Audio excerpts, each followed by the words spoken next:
Luther King dreamed of a day when his 4 little children would live in a nation where they would not be judged by the color of their skin, but by the content of their character. You might be under the impression that Martin Luther King's dream has been actualized, but you're wrong. Today, students of every race and ethnicity are discriminated against in the college admissions process, a practice that I'm sure the audience can agree upon is egregious and unethical. As a college student who worked very hard to maintain a high GPA, participated in a variety of extracurriculars, and amassed a professional resume, I would consider myself a viable and competitive candidate for a number of collegiate institutions. This being said, knowing that my accomplishments, or that of any student's accomplishments, might be overlooked or discredited due to a race is unacceptable. If we end the practice of affirmative action in the college admissions process and de-emphasize physical qualities such as race, ethnicity, and gender, we can begin to actualize equality without sacrificing racial equality progress. Instead of fostering diversity and equality, preferential treatment only promotes racial division. In giving preference to certain populations, you degrade their merit by essentially asserting that they would not be qualified on their own accord. On the other side of the spectrum, candidates who not belong to those groups deemed as disadvantaged might be discriminated against and denied admission based solely on institutional requirements to meet diversity goals. Proposition 209, passed in California in 1996, effectively reversed affirmative action, not only prohibiting preferential treatment, but also barring state governmental institutions from considering race, sex, or ethnicity. For the purposes of this speech, I will use Proposition 209 as an example of a successful alternative to affirmative action practices in the college admission process. While understandably, ending preferential treatment based on physical or genetic attributes in itself is progress in the right direction, there is ample evidence that affirmative action is an unnecessary practice in the first place. For starters, Proposition 209 had little to no negative effect on minority college enrollments, diversity at universities, or minority presence in the professional workforce. I will now address possible concerns of pro-affirmative action parties and present evidence as to why affirmative action is needless and why we should ban the practice. Now, what effect would banning affirmative action have on minority college enrollments? Following Proposition 209, schools such as the University of California actually experienced increases in minority enrollments. Specifically, Black and Hispanic freshman enrollment at the University of California grew faster than that of any other group.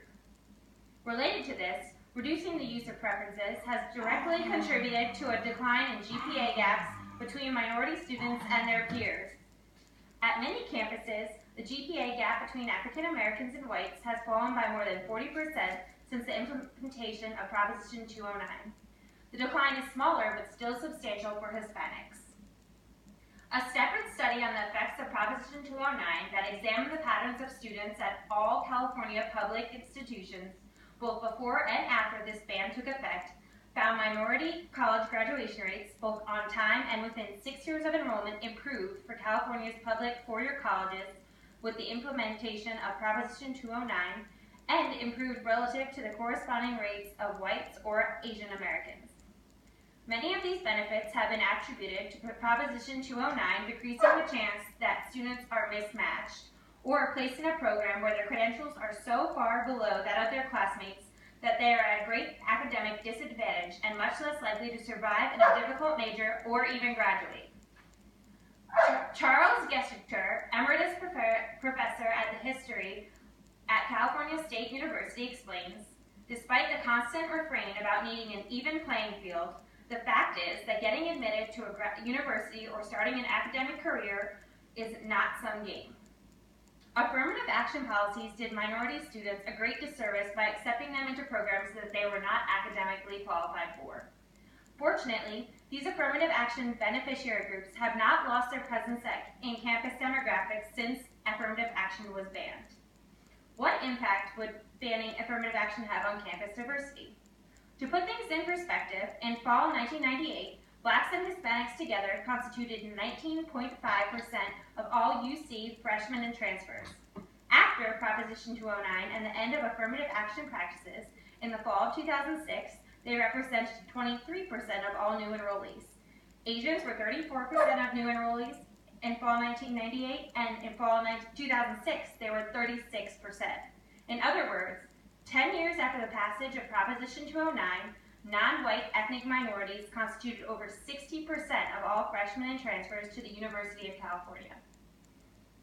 If an increase in minority college graduates, a boosted demographic presence of minorities in collegiate settings, is based solely on individual merit, mind you, is not enough of an incentive, the passing of Proposition 209 continued to positively affect minorities post-college.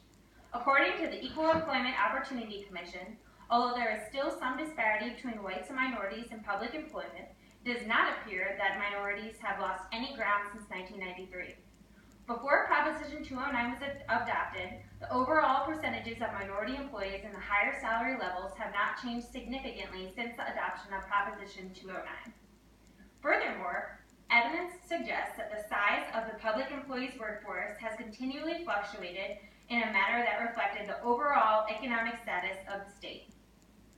As Harvard psychologist Steven Pinker put it, equality is not the empirical claim that all groups of humans are interchangeable. It is a moral principle that individuals should not be judged or constrained by the average properties of their group. Affirmative action propagates a race-based worldview by distinguishing members of particular races as inferior and in need of special consideration. It is an archaic practice which I would argue is unnecessary and no longer beneficial to the minorities that was once put in place to aid.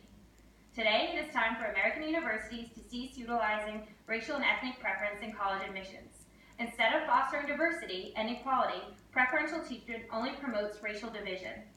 As you have heard today, the evidence support of legislation similar to Proposition 209 is substantial and indicative that affirmative action is a completely gratuitous policy. We have come a long way from the abominable racial discrimination practices of our nation's history, but it is now our responsibility to bring college admissions processes into the future. Thank you so much for your time and attention. Martin Luther King dreamed of a day when his children were based solely on the content of their character, and it is time to make that dream a reality.